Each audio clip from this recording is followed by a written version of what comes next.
Thank you very much. It is indeed a great honor to welcome Alejandro Portes back to the Graduate Center. For those of you who don't know, Professor Portes is the Howard Harrison and Gabriel Snyder Beck Professor of Sociology at Princeton, the Director of the Center for Migration and Development Studies at Princeton, and starting next year also becomes a professor simultaneously at the University of Miami, correct? Yes. Very good. And there's so many things one could say about Professor Portes, who is probably the best known migration scholar in the country today, almost certainly the most influential.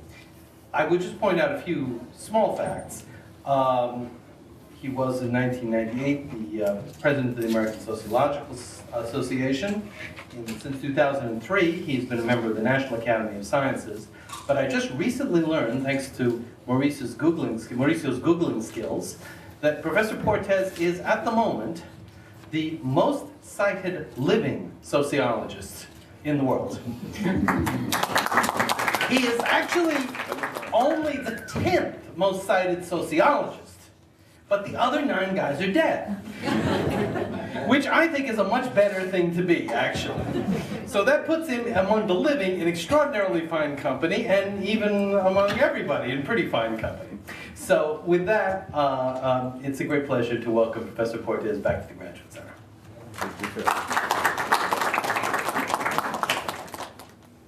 Well, it's a pleasure to be back here. I think that it's about my 3rd lecture at the Graduate Center, either sponsored by the Sociology Department or, in this case, the Bildner Center, in this pretty snowy day that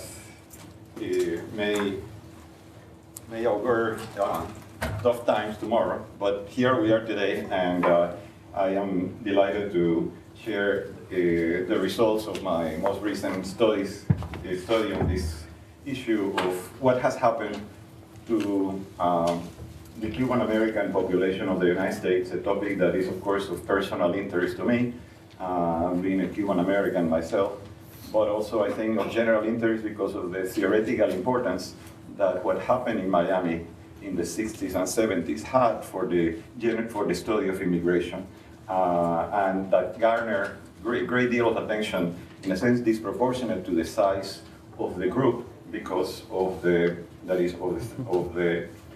construction at that time of a vibrant enclave economy in South Florida that, in a sense, ushered and gave opportunities to third-generation immigrants and their children to move up and away in the American economy and society.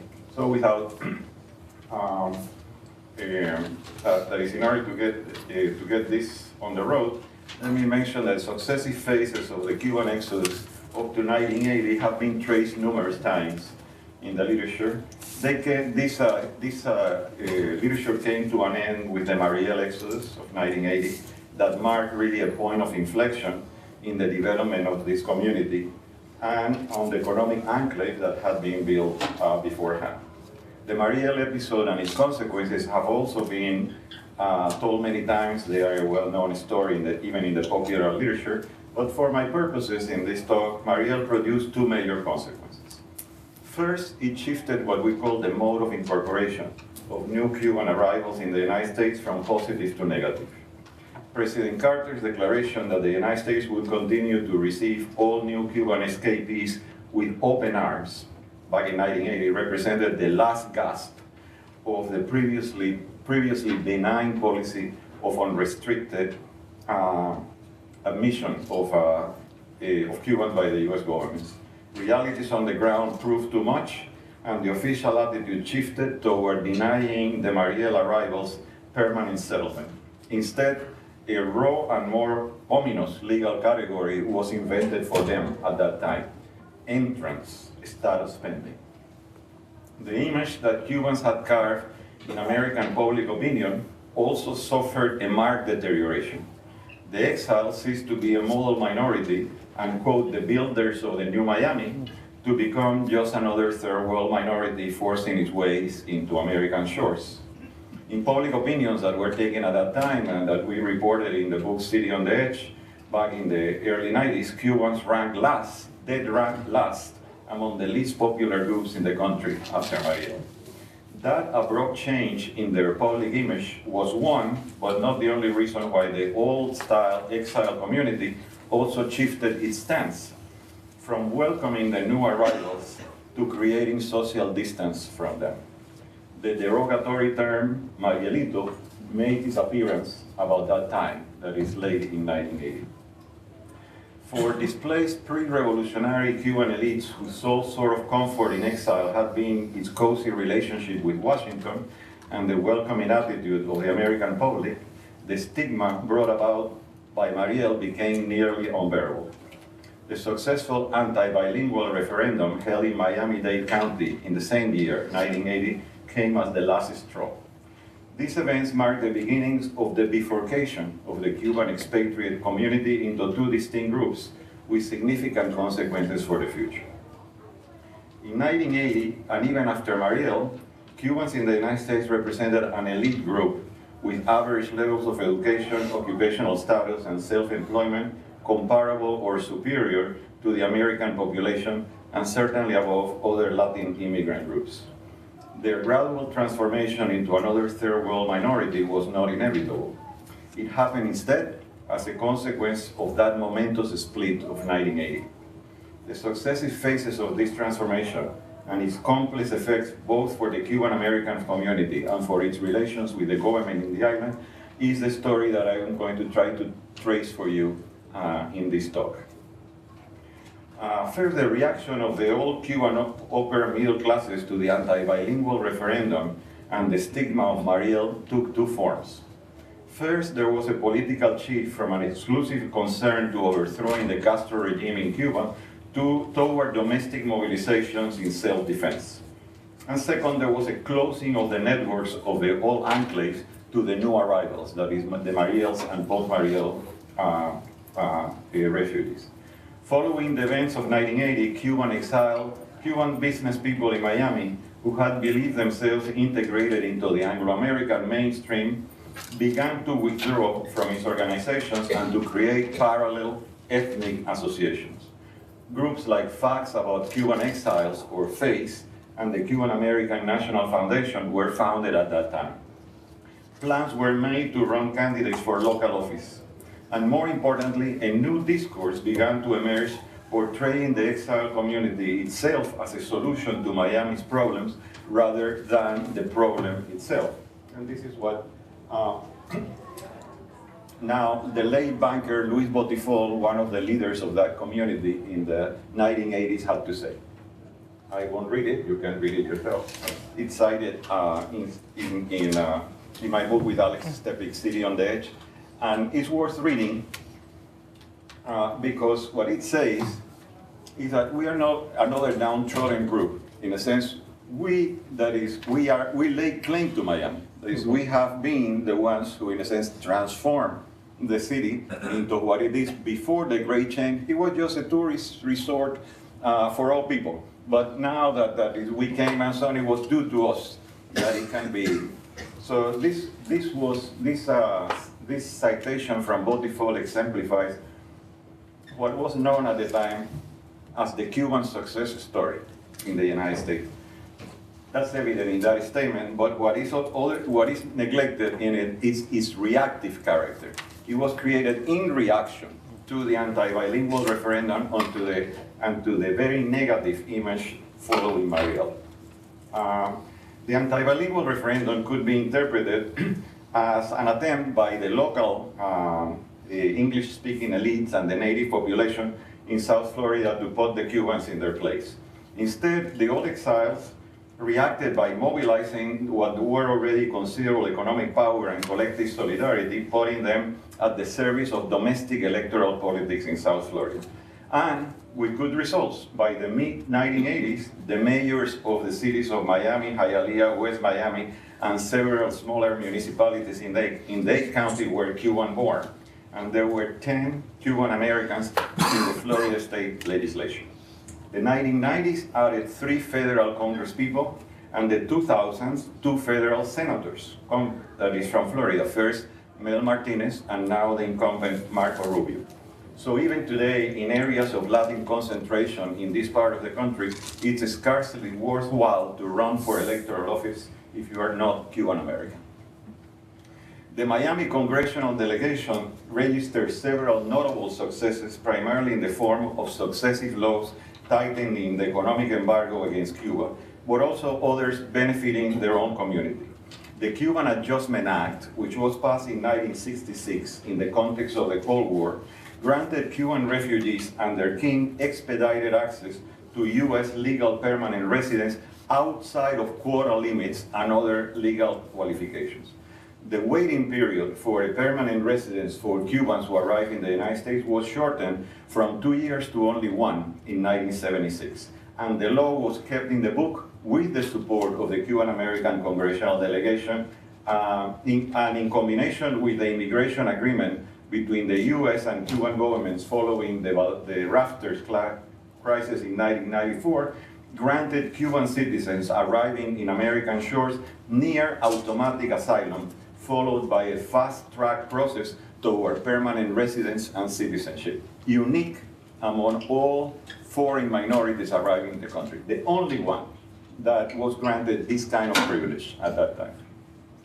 A fundamental but commonly forgotten aspect of this story of political mobilization is that successful mobilization involved the older exiles, the cohorts that arrived in the 1960s and 1970s, and eventually their children, the second generation, but largely excluded the Mariel entrants and subsequent arrivals. These later refugees that settled mainly in the poorer areas of metropolitan Miami, like the working class city of Hialeah, were not the beneficiaries of the networks of solidarity that had allowed the earlier cohorts of exiles to find jobs in Cuban Enclave firms, move ahead economically, and eventually become entrepreneurs themselves and send their children to the university. For example, the so-called character loans that were given to earlier Cuban entrepreneurs without collateral by Cuban bank officials solely on the basis of their known character became unavailable to Mariel and post-Mariel arrivals. Other forms of co-ethnic solidarity were also withdrawn. From the point of view of the earlier established exiles, Mariel and post-Mariel arrivals were different. They were raised under the revolution. They lacked the work ethic and the principal anti-communist political stance of the earlier waves. In other words, from the perspective of many of the older exiles, the new arrivals could not be trusted. This is what a social worker interviewed by us in Miami in the early 90s have to say. You can read it, I don't have to repeat it, but you can see there what kind of views were depicted in that sense of that kind of fragmentation. This citation, I think,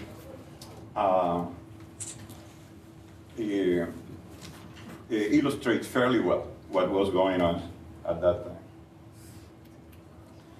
The quasi-automatic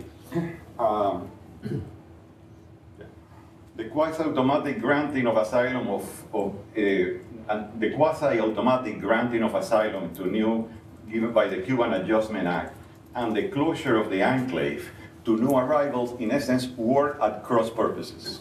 They were contradictory in their results. The quasi-automatic granting of asylum and the Cuban Adjustment Act facilitated a continuous stream of new refugees from the island. But the closure of the Enclave excluded them from the networks of co-ethnic solidarity that had been fundamental in economic mobility for the pre-1980 exiled communities. And consequences of this contradiction started to appear in the early census statistics as early as 2000, as we are going to see in a minute.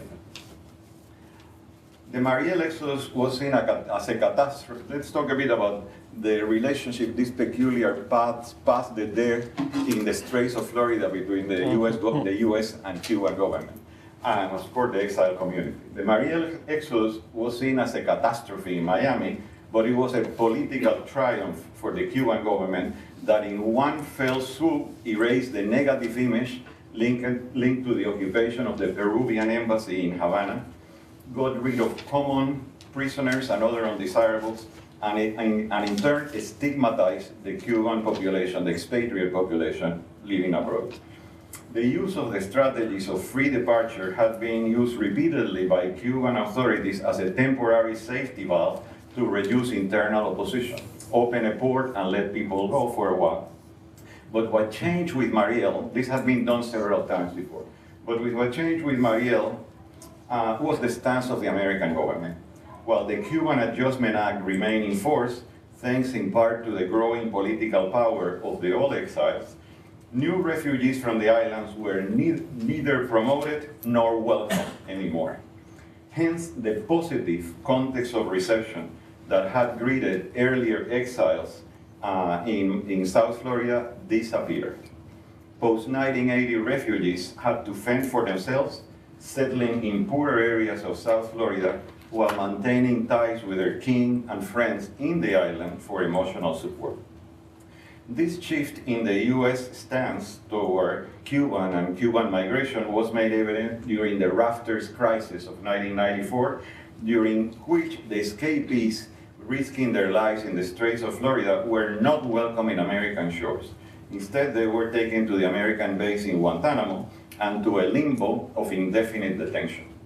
The obvious intent of taking these escapees to Guantanamo was to discourage new attempts at crossing. The governmental agreement that eventually ended this crisis created a program of orderly departures from the island, a lottery bringing in about 20,000 a year, not because of an official desire by the US authorities for fresh refugees, but basically as a way of preventing new and cataclysmic episodes at sea, like the Rafters crisis of 1994.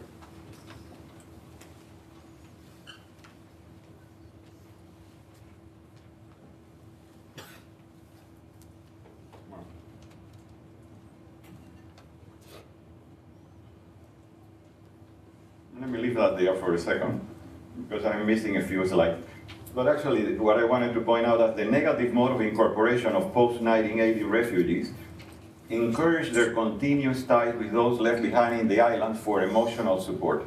In other words, after 1980, the new arrivals may not be very popular with established exiles in Miami, which has sort of set them apart, but they were so with their acquaintances back home that increasingly came to depend on the refugees for economic support.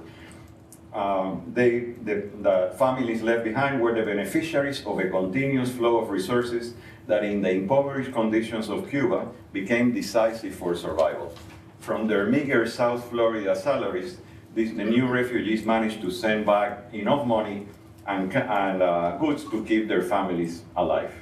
Hence, a new phase of the Cuban-US saga, which is now more than a half-century old, was inaugurated with the return trips of the new refugees, a movement that consolidated despite every attempt by the all-exile leadership, the Cuban-American political leadership in Miami, to set it back.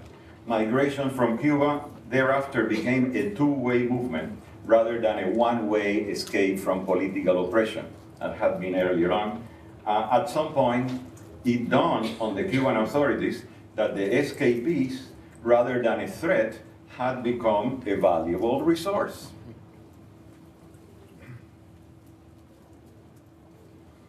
The close historical ties between Cuba and the United States were effectively eliminated by the advent of the revolution.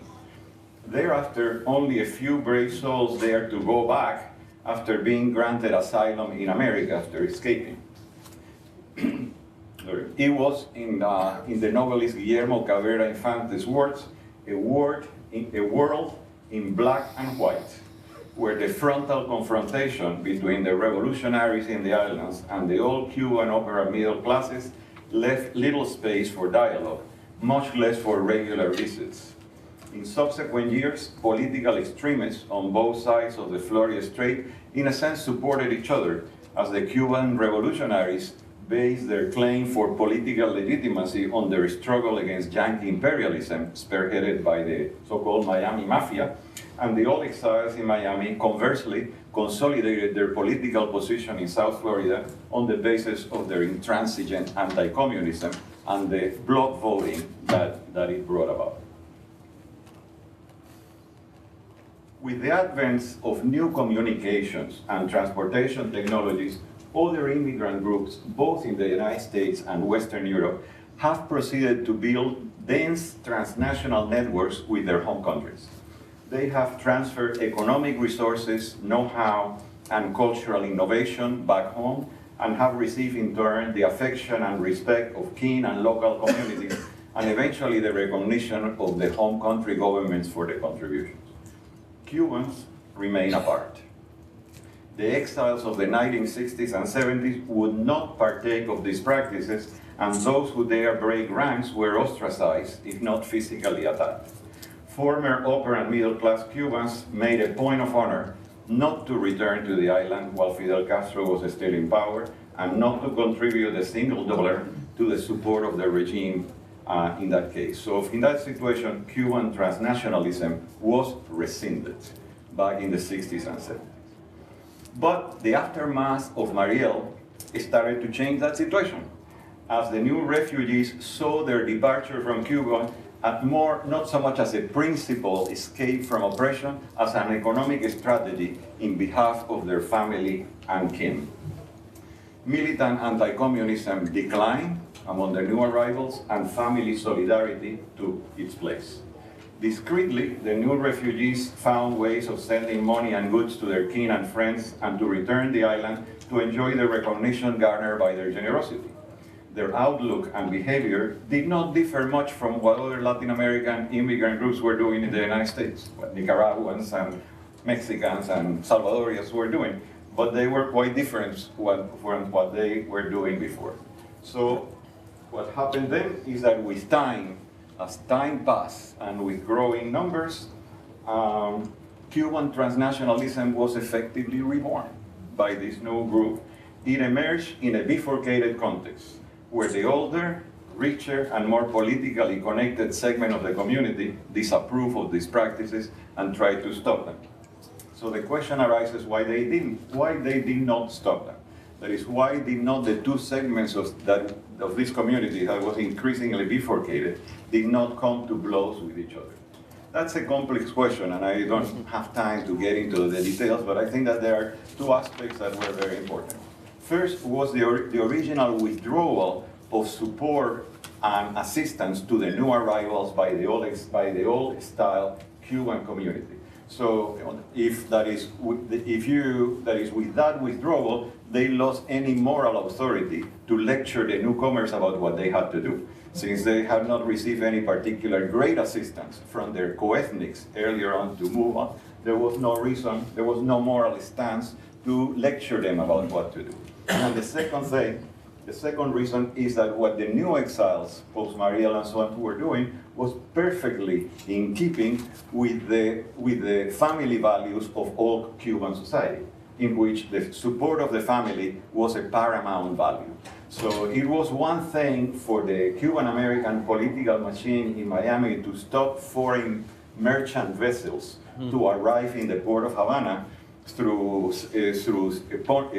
punitive measures, and there was another to go after their own compatriots who were simply trying to keep their families alive at home. That was very difficult to do, and it was not done.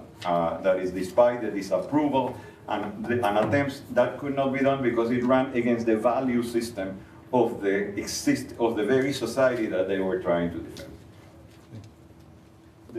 The US federal government tacitly collaborated in the reemergence of Cuban transnationalism in various ways. First, the Cuban Adjustment Act was not repealed. It was kept in the books and continued to grant Cubans to this day who set foot on American shores quasi-automatic asylum. Second, the American government did not persecute too vigorously those who returned to the island or the commercial agencies that organized trips to Cuba. Even at the height of the repressive period during the second Bush administration, recently arrived refugees continued sending remittances home and traveling to Cuba through third countries. Penalties for doing so were exceptional and were all but eliminated with the advent of the Obama administration. The effect of these US policies was to allow, unwittingly or not, the emergence of a new and dense traffic across the Straits of Florida and a growing dependence of Cuban families back in the island on the generosity of their expatriates, mostly in South Florida. And the final phase of this story that I have tried to trace quickly for you began when the Cuban government gained full consciousness of what was taking place and began to actively promote rather than just to allow the departures. For many years beforehand, the Cuban government had been selling the services of doctors, physical education instructors, and musicians to other countries. The idea, however, that the mass of the refugees abroad, especially in the United States, could become a significant economic resource took hold only gradually in the Cuban leadership. This new phase culminated in the decision of the Cuban government in 2012 to grant passports to anyone wishing to leave the country and to extend the period of legal residence abroad to 2 years, which is not coincidentally about the time it would take a newly arrived Cuban refugee in the United States to gain legal residence. So that was factored in by the Cuban government in knowledge was to get legal residence so that they could continue traveling legally to the island, bringing remittances and other things. So intentionally or not, the likely result of this new policy has been to transform the Cuban population of the United States so that the presence and the voice of the all anti-communist elites and cadres has been greatly reduced. So the former black and white world of Cabrera Infante has ceded place to a new sort of grayish world where the expatriate community effectively functions increasingly as an important source of macroeconomic stability for the now very old regime in the island. The Cuban-American political machine in Miami has not become entirely toothless, however. While trips across the Strait of Florida were tacitly tolerated when they involved a few thousand individuals, a new wave of tens of thousands of newly minted refugees with minds bent on selling remittances at home is likely to trigger increasing opposition. Already, the most prominent Cuban-American politician, Senator Marco Rubio, who everybody knows, has spoken publicly about the need to end the Cuban Adjustment Act. To put it an end, and that is, he very graphically said, those who are coming here are not refugees anymore. They travel 5-10 times to Cuba every day. What kind of refugees are they? So they actually are, despite everything, there is a move afoot from the Cuban-American leadership to end this sort of privilege that was a product of the Cold War back in the 1960s. So all of this is generally well known. What I wanted to share with you next is some data about the economic effects of the story that I have told you and how it has impacted the Cuban-American population of the United States. Cuban-owned firms in Miami, in the United States, grew nationwide from an estimated less than 1,000 in 1967 to about 37,000 in 1982 and above 61,000 in 1987. Most were located in metropolitan Miami, where 75% of the Cuban origin population concentrated. Cubans being the most concentrated of all major immigrant groups, that is foreign origin groups, in the United States for decades. Although many of these enterprises were small, their aggregate receipts back in the late 1980s reached about $3.8 billion in 1987, a figure that exceeded by 400 million that of second-ranked Los Angeles and was 3 times that of third-ranked New York, despite the fact that these cities, Los Angeles and New York, had much larger Hispanic populations than Miami. By 2000, the US national rate of self-employment per 1,000 population was 93.5. For Cubans, it had reached 127.3. By 2001, there were over 125,000 Cuban-owned firms in the United States with receipts, with gross receipts of over $26 billion of 2000. Most of them, again, most of these firms concentrated in the Miami-Fort Lauderdale metropolitan area. These unrelated figures that have been published earlier on attest to the economic dynamism created by the Cuban Enclave since its origins back in the 60s and 70s. But then something worrisome started to happen. In 1979, Cuban families in the United States had median household incomes of over $16,000 in 1978 dollars, a figure that was at par with the American population as a whole. By 1989, the median household income of the Cuban population had increased to over $27,000, but that was $3,000 below the national median in that year. And the poverty rate for the year was 14.7% for Cubans, a figure well below than that for the Mexican population, the largest Hispanic minority in the country, but 2% above the national average. By 1999, median Cuban household incomes had reached over $40,000. That looks impressive on the numbers, but notice that the figure was 10,000 below that for the native-born population as a whole, and was more than 3,000 below that of the Colombian immigrant population at that time. The Cuban poverty rate had crept to 18.2%, or 3% above the national average. In 2010, the latest data for which we have data, this downward trend only accelerated. By 2010, the figure, the median household Cuban income was about $35,000. That figure was $15,000 below that for the native-born households, and at par with Mexicans. So that is a Cuban average household income had reached parity with that of the Mexican population, which is the largest component of the Hispanic population. So the much talk about Cuban economic advantage relative to other Latin American groups had effectively disappeared. As also seen in the table, the Cuban household poverty rate now exceeds by a full 5 percentage points the native-born average. Put differently, the Cuban population of the United States overall has not advanced economically, but has moved backwards relative to the native-born and to other major immigrant groups. That trend is a direct result of the continuous inflows of refugees of modest human capital and few economic resources from the island. The revolutionary regime that presided over the continuous impoverishment of the country has also impoverished the expatriate community by the simple device of a sustained export of its surplus population. The downward trend should not be assigned exclusively to the policies of the Cuban government, because it is also related to the little support and the little guidance that post-1980 refugees receive from its compatriots in Miami. By failing to involve the new arrivals in the networks of solidarity created by the Cuban Enclave economy earlier on, the Miami Cuban elite effectively accelerated its own social and economic bifurcation.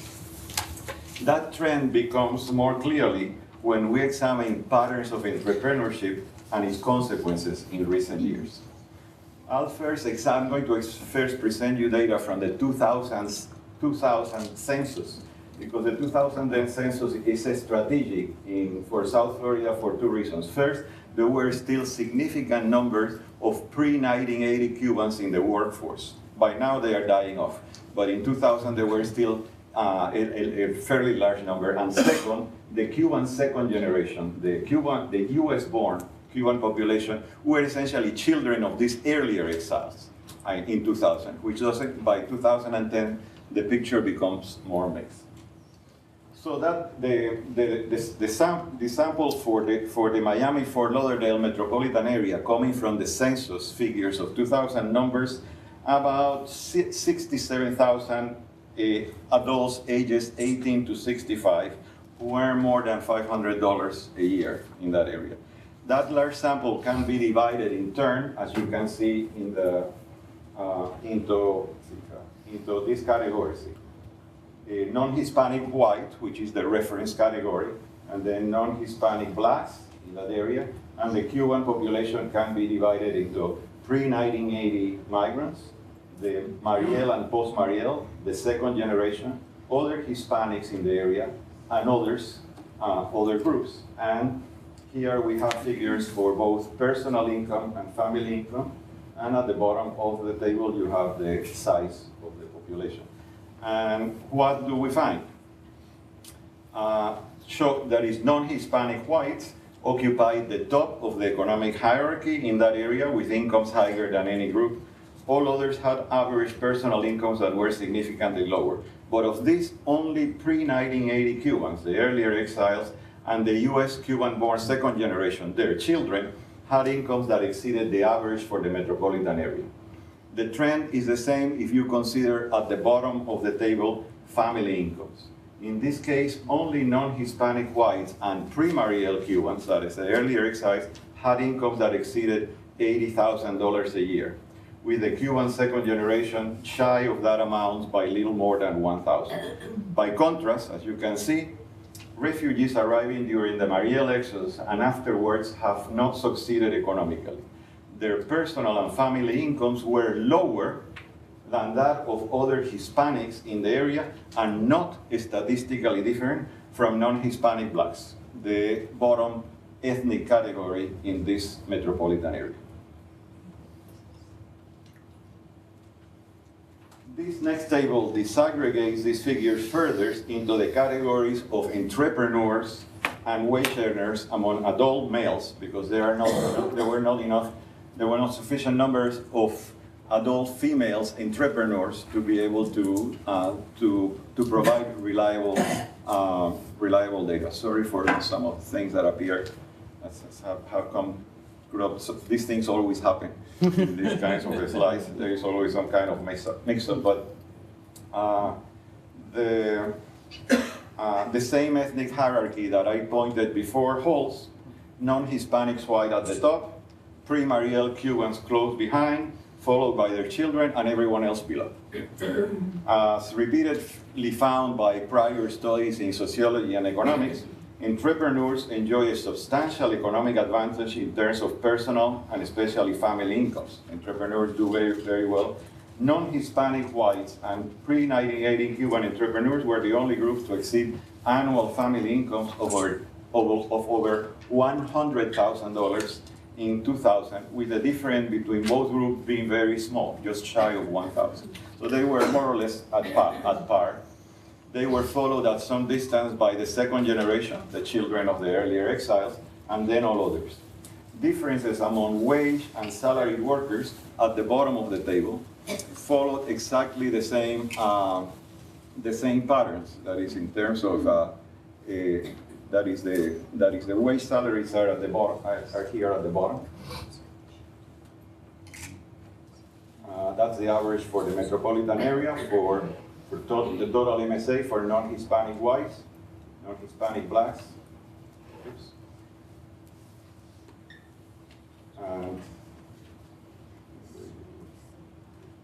And then you can see the others. As you can see at the bottom of the table, the results indicate that Cuban workers who arrived before 1980, at the time that the ethnic enclave had emerged, had done rather well economically, whether they were employed by Cuban firms or not. They were at par with the native born, as you can see at the bottom of the table. The difference is stark with the economic performance of Mariel and post-Mariel refugees whose income levels were at the bottom of the ladder, both for the self-employed and the wage salary in both personal and family incomes. Noteworthy in particular is the poor performance of post-1980 entrepreneurs, whose economic rewards were the lowest of all ethnic categories, including African Americans. It is clear from these results that the original advantage conferred on entrepreneurs by the Cuban enclave did not extend to post-1980 arrivals. Part of that disadvantage was due to the recency, a possibility that I will examine next. However, second-generation Cubans entered the local labor force at about the same time as in 1980, as these new recent work arrivals were coming in, and yet their economic performance, both as entrepreneurs and workers, far exceeded that of the Mariel and post-Mariel adult population, by far. That was not because of lack of trying among recent arrivals. This table presents the rates of self-employment and entrepreneurship among all adult males in the Miami metropolitan area in 2000. And two trends I want to call your attention to two trends in this data. First, pre-Mariel Cubans were the most entrepreneurial of every group, including non-Hispanic white, significantly above non-Hispanic whites, a result that accords with the role of this group as builders of the economic enclave. Second, Mariel and post-Mariel Cubans were also strongly oriented toward entrepreneurship. They also had high rates of self-employment, not significantly different. However, as we just saw in the economic statistics, these efforts at self-employment did not pay off in the same way that they had paid off for earlier Cuban arrivals. This was kind of resourceless entrepreneurship, low capitalized without any kind of contacts with the pre-existing community, and the economic results were what we have just seen. This descriptive data that I have presented to you here can be challenged. It can be challenged by arguing that they essentially reflect differences in levels of human capital, of education, work experience, and so on between different cohorts of the population. And it could be argued that pre-Mariel Cubans simply represent an older and hence more experienced population with higher levels of education, and that is the root cause of their superior economic performance relative to the others. I will restrict the presentation of what comes next, which are a few multivariate regressions to family incomes, because the results, if we were going to present results for personal income, are the same, and family incomes are more important.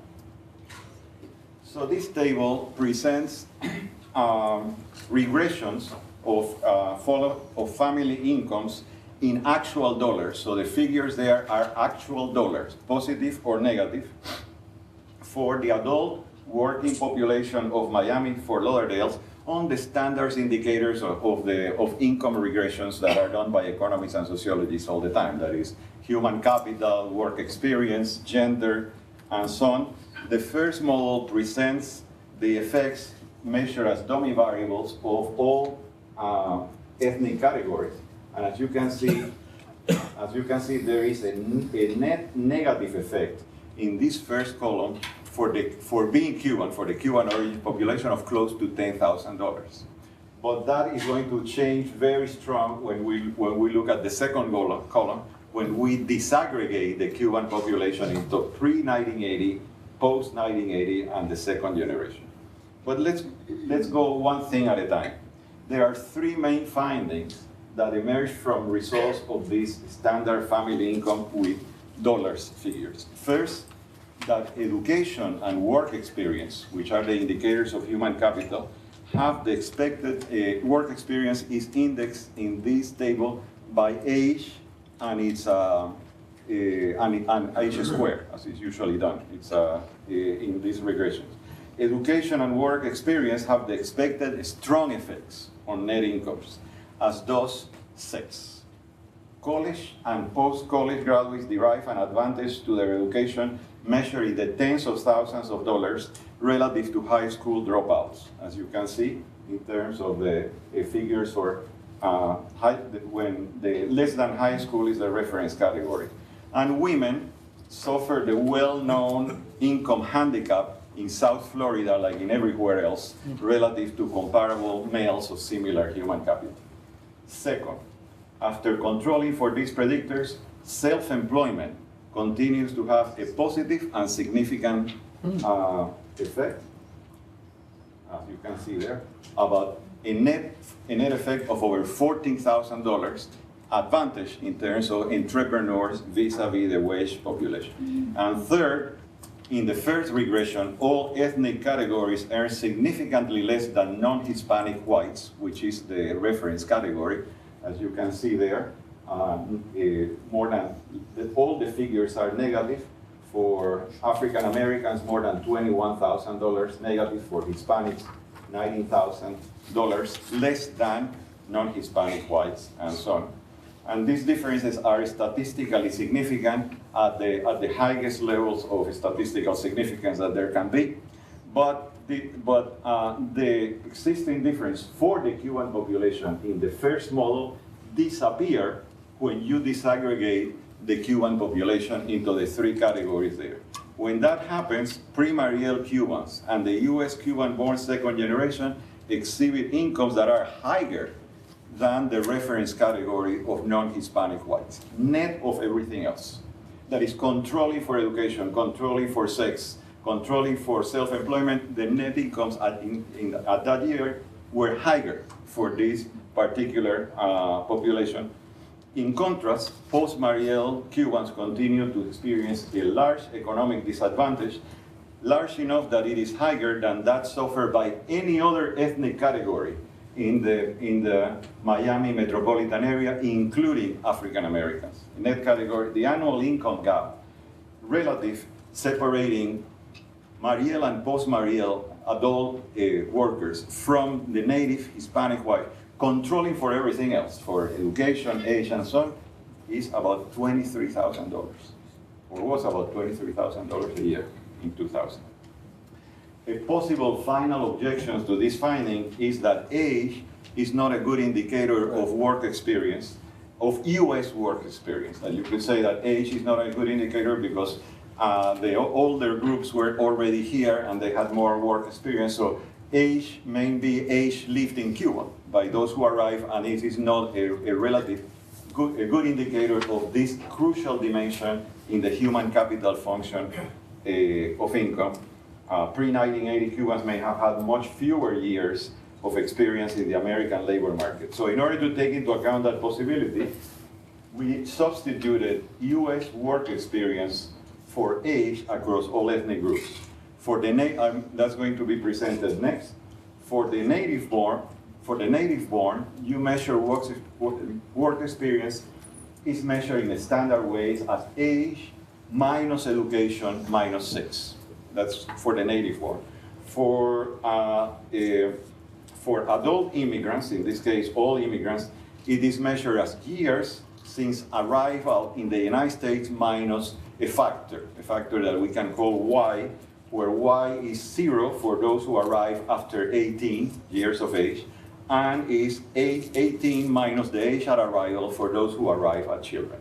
In this way, we control and we can measure work experience more or less the same for all. And when that happens, and we substitute actual work experience for age, the results become still more powerful. The Cuban second generation now remains statistically indistinguishable from the reference category of non-Hispanic whites. These are children of earlier exiles. On the other hand, pre-Mariel Cubans males now exceed the pre-1980 group the incomes of non-Hispanic whites by a statistically significant margin. Net of work experience and other control variables, this group of earlier exiles displayed a net income advantage in 2000 of over $4,000 over native whites of comparable human capital and so on. So what happened 10 years later? These are 2000 census figures, because these are the figures in which we had a fairly sizable number of pre-1980 exiles still in the labor force. Where even despite the fact that this group, pre-1980, have been dying off, and the second generation have become more heterogeneous because they are now adult children of immigrants that with Mariel and post-Mariel parents, the trends noted for year 2000 is still held. These are the data for 2010. The same rank order among groups is evidence for the adult male population as a whole and for the self-employed. Pre-Mariel Cubans come next to non-Hispanic white in annual incomes, the difference between the two categories not being statistically significant. The US Cuban second generation follows, and then everyone else. The other category, which is comprised in Miami, in this metropolitan area, mostly by Asians, has a slightly higher self-employment incomes than the Cuban second generation. But despite the additional decade elapsed since 2000, post-Mariel Cubans still trail by a wide margin. Their annual incomes are slightly more than half of those of their older compatriots and lower than that of African Americans. So they represent the bottom category at present in these metropolitan areas. So clearly, that is, if you want to come to a conclusion of this, clearly the dire economic conditions in Cuba that have been exported to the United States consolidated over time. In the process, the economic profile of the Cuban origin population of the United States has declined steadily from decade to decade. Let me take a couple of minutes to refer briefly to some findings that I think that round the picture.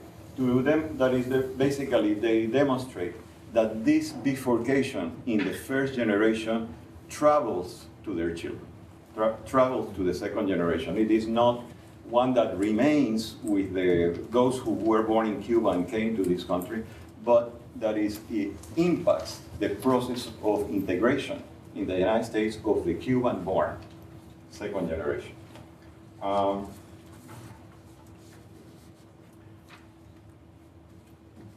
In 2002, the final survey of the children of immigrants longitudinal study took place. The study had followed a large representative sample of children of immigrants from early adolescence at average age 14. I am delighted that we have here Professor Lisandro Perez, who led the study in Miami at the time of the SEALS survey was led in Miami by him and his team. That was when the children were average age 14. And then the study followed them 10 years to early adulthood. Included in this sample was a very sizable group of second generation Cubans that were divided in turn by those who attended private bilingual schools in Miami and those who enrolled in public schools in the same city. By age 24, the adaptation process of these youth have begun to harden into a series of objective outcomes likely to determine the future course of their lives. This included educational achievement, occupation and family income, as well as indicators of a downward assimilation course, including premature childbearing in adolescence, unemployment, incidents of arrest, and incarceration. The exiles of the 1960s and 70s created a system of private schools in Miami by transplanting the best-known schools in pre-revolutionary Cuba that were mostly run by religious orders, like the Jesuits, the Marist Brothers, and so on. The purpose of that system was to promote selective acculturation by combining the learning of English and academic subject matters with the preservation of Spanish and key elements of their own culture. Few children of Mariel entrants, of post-Mariel entrants, could attend these schools. And so in our sample, the bifurcation between children attending private schools and those attending public schools serves as a reasonable proxy for the children of earlier exiles, that is the pre-90 groups that created them, and those of later exiles, Mariel and post-Mariel, that were for the most part attending public schools, often in the in the poorer areas of metropolitan Miami. And what do we find? This table summarizes results of the study by average age 24. After we followed the sample here, for the principal nationalities that were represented in the South Florida sample of the SEALS study. In every case, results consistently favor the outcomes for the children of pre-1980 exiles Only 8% of these youth had abandoned their studies with a high school diploma or less, a figure that tripled by that among their public school counterparts. Early school abandonment by public school Cuban youth was higher than among the second generation Haitian and Jamaican, the two poorest immigrant groups in the area. Average family incomes of private school Cubans in 2002 reached over $100,000, the only nationality to surpass six figures. The average among their public school peers was 40% less. Levels of unemployment at average age 24 reflected similar trends, with the public school Cuban rate doubling that of their private school counterparts.